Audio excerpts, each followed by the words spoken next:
So happy 4th of July, everybody. And with the holiday comes friends and families and vacations and fireworks and beaches and mountains and sightseeings. And what do all these things have in common? This is when we're going to be taking pictures. So I have a few tips for using your iPhone, whatever, smartphone camera to get the most out of your pictures, whether stills or videos. So the first tip, the most important one, especially for videos, is hold the camera horizontal, okay? If you're gonna post it on YouTube, you're gonna post it on Facebook, we've all seen videos and they're vertical, and on the edges they have those little fillers. That's because the space for the video is horizontal. So always, always, always hold your phone camera horizontal. You know, the rare cases, maybe you're shooting one of the giant redwoods or a flagpole and you want it to be vertical. Okay, but let's just say 95% of the time, hold the camera vertical.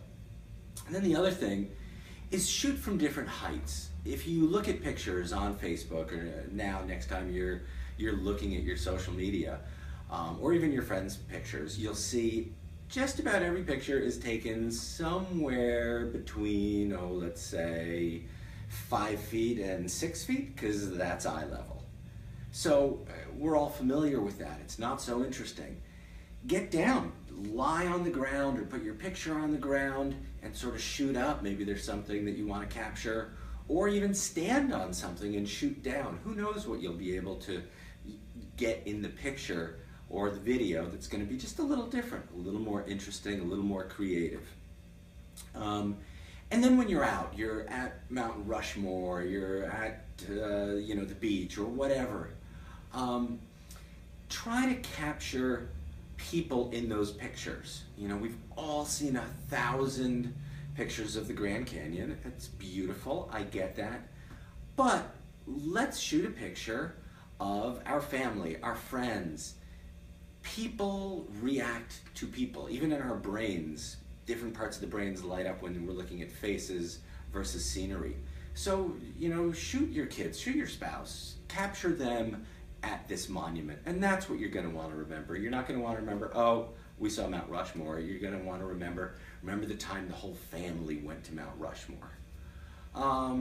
Looking at video in particular, keep it short, maybe 30 seconds, a minute tops, and if you're going to be editing, there's some great tools. iMovie's super easy to use. 10 seconds, and then edit these clips together. You know, nobody's going to want to sit through 4 minutes of panning back and forth up and down the Grand Canyon. You can get that same view across in 30 seconds or less. Trust me on that one. And then one of the other things is be playful. Like this picture of Matt Kid Mama Bear. She's holding the sun. The sun was setting, we set that up. I have a picture of my son eating the moon.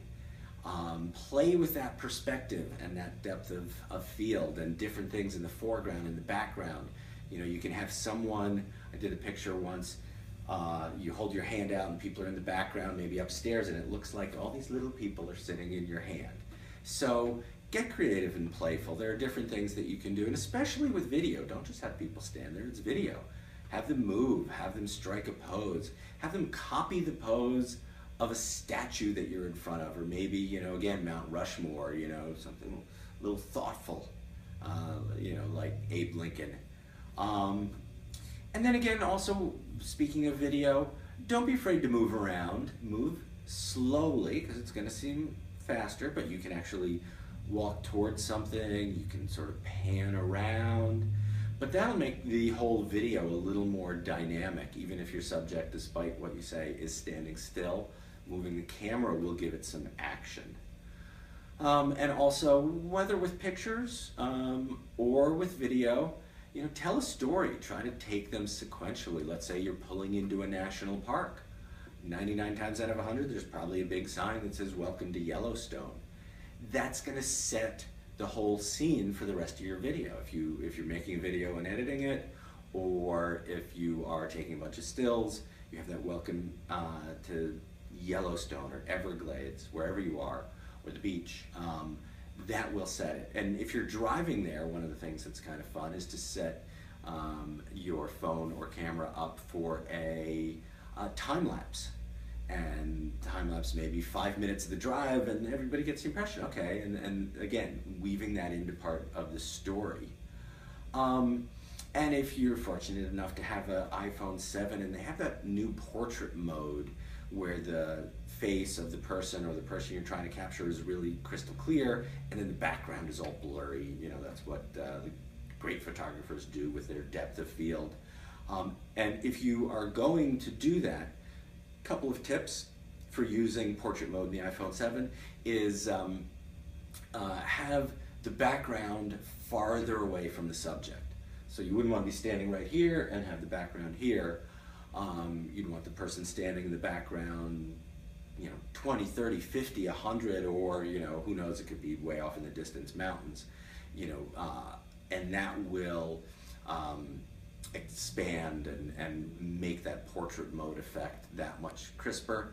And then the other thing is, again, saying like you wouldn't want to do it against a solid background, a wall, something like that, or even a brick wall.